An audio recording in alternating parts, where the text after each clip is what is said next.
Hi friends, ఈ వీడియోలో మనము రోజువారీ రాశి ఫలాలలో సింహరాశి వారి గురించి తెలుసుకుందాం. అంతకన్నా ముందు చిన్న రిక్వెస్ట్ ఫ్రెండ్స్, ఈ వీడియో నచ్చినట్లయితే లైక్ చేయండి, షేర్ చేయండి, అలాగే సబ్స్క్రైబ్ చేయడం అసలు మర్చిపోవద్దు.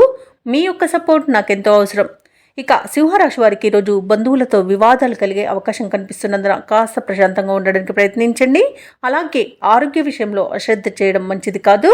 ఔషధ సేవనం చేయండి, తగ్గకపోతే వైద్య సంప్రదింపులు చేయడం మీకు మేలు చేస్తుంది. ఇక ఈరోజు నూతన రుణ ప్రయత్నాలు చేస్తారు. ఆదాయం అంతగా సరిపోదు. ఇక దూర ప్రయాణ సూచనలు ఉన్నవి కాబట్టి సంసిద్ధమై ఉండండి. అలాగే వృత్తి వ్యాపారాలలో ఎవరైతే ఉన్నారో వారికి గందరగోళ పరిస్థితులు అనేవి ఉంటాయి. ఇక ఉద్యోగస్తులకు అదనపు బాధ్యతలతో విశ్రాంతి అనేది ఉండదు. ఇక ఈరోజు సింహరాశి వారికి ఆర్థిక విషయాలలో జాగ్రత్తగా ఉండడం చెప్పుకోదగ్గ సూచన. డబ్బులు ఇవ్వడం కానివ్వండి, తీసుకోవడం కానివ్వండి చేయకండి.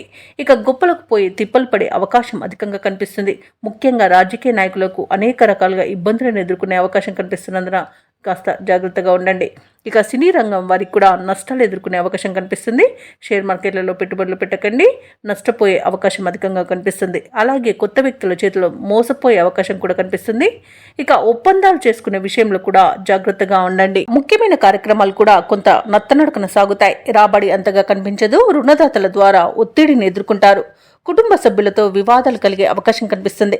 కష్టమే తప్ప ఫలితం కనిపించదు. ఇక వ్యాపార వాణిజ్యవేత్తలు ఎవరైతే ఉన్నారో వారి యొక్క వ్యాపారాలు నిదానంగా సాగుతాయి. ఇక ఉద్యోగ వర్గాల వారికి ఆకస్మికంగా మార్పులు సంభవిస్తాయి.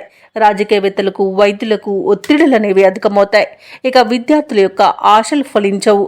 ముఖ్యంగా మహిళలకు ఈరోజు నిరుత్సాహమే మిగులుతుంది. అదృష్ట రంగు గులాబీ, ప్రతికూలమైన రంగు కాఫీ, అదృష్ట సంఖ్య 6. ఈరోజు సింహరాశి వారు శివస్తోత్రాలు పఠనం చేయడం, అలాగే వెంకటేశ్వర స్వామి అష్టోత్తర శతనామావళి పఠనం చేయడం వలన మంచి శుభ ఫలితాలు కలుగుతాయి. అలాగే పనులలో వచ్చే ఆటంకాలని తొలగించుకోగలుగుతారు.